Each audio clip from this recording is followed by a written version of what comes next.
పౌర సరఫరాల శాఖలో భారీ కుంభకోణం ప్రకంపనలు సృష్టిస్తోంది. నిబంధనలకు పాతరిసిన కాంట్రాక్టర్లు పేదలకు అందాల్సిన ఆహార పదార్థాలను పక్కదారి పట్టించారు. ఇంతకు ఈ పరిస్థితికి కారణమేంటి? క్షేత్రస్థాయిలో అధికారుల నిఘా వైఫల్యమా?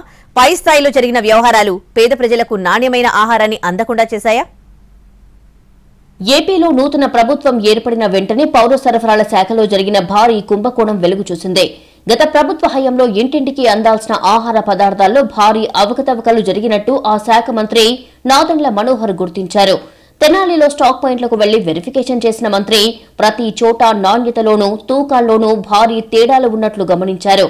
దీంతో రాష్ట్ర వ్యాప్తంగా అన్ని స్టాక్ పాయింట్ల నుండి సమాచారం సేకరించి బాధ్యులైన వారిపై చర్యలు తీసుకునేందుకు రంగం సిద్ధం చేస్తున్నట్లు తెలుస్తోంది. తెనాలిలో జరిగిన ఫిజికల్ వెరిఫికేషన్ తర్వాత మంత్రి మనోహర్ పూర్తి స్థాయిలో తన దృష్టిని డీలర్లు ఇంటింటికి రవాణా చేసే వ్యవస్థ నుంచి పెద్ద స్థాయిలో ఆహార పదార్థాలు సరఫరా చేసే కాంట్రాక్ట్ తీసుకున్న వారిపై దృష్టి పెడుతున్నట్లుగా తెలుస్తోంది.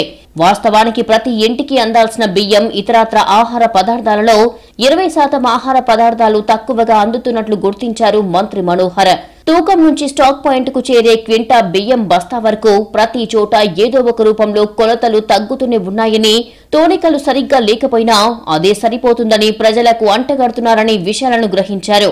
స్టాక్ పాయింట్లకు చేరుతున్న నూనె ప్యాకెట్లలో అవకతవకలు జరిగినట్లుగా గుర్తించారు. పౌర సరఫరాల శాఖ సంబంధించిన స్టాక్ పాయింట్ ఉంటుందో దాన్ని పరిశీలించినప్పుడు కందిపప్పు, పంచదార మరియు పామ్ ఆయిల్ ప్యాకెట్లలో చాలా స్పష్టంగా 50 నుంచి 80 గ్రాములు తూకంలో తేడా స్పష్టంగా కనపడింది. సో రాష్ట్ర వ్యాప్తంగా సుమారు 253 మండల్ లెవెల్ స్టాక్ పాయింట్లని తనిఖీ చేసి సమగ్రమైన రిపోర్టు ప్రజెంట్ చేయమని ఆ రోజు నేను అధికార యంత్రాంగాన్ని కోరాను. క్షేత్రస్థాయి నుంచి ఉన్నత స్థాయి వరకు పటిష్టమైన చర్యలు తీసుకునేందుకు సిద్ధమవుతున్నారు మంత్రి మనోహర్. ప్రభుత్వం 100 కేజీల బస్తాకు డబ్బులు చెల్లిస్తే అందులో కేవలం 80% మాత్రమే పేదవాడికి చేరుతోందని చెబుతున్నారు. బియ్యం, పంచదార, ఫామ్ ఆయిల్, కందిపప్పు లాంటి పదార్థాలు కాంట్రాక్టర్ల కక్కుర్తితో పక్కదారి పట్టాయని తేల్చారు. ఈ వ్యవహారంలో అన్ని స్థాయిల్లో తప్పు జరిగిన వారిపై కఠిన చర్యలు ఉంటాయని మంత్రి స్పష్టం చేశారు. రాష్ట్ర వ్యాప్తంగా ఉన్న 253 స్టాక్ పాయింట్లలో తనిఖీలు జరపనున్నట్లు మంత్రి తెలిపారు. నివేదిక అందిన వెంటనే బాధ్యులపై చర్యలు ఉంటాయని హెచ్చరించారు మంత్రి మనోహర్.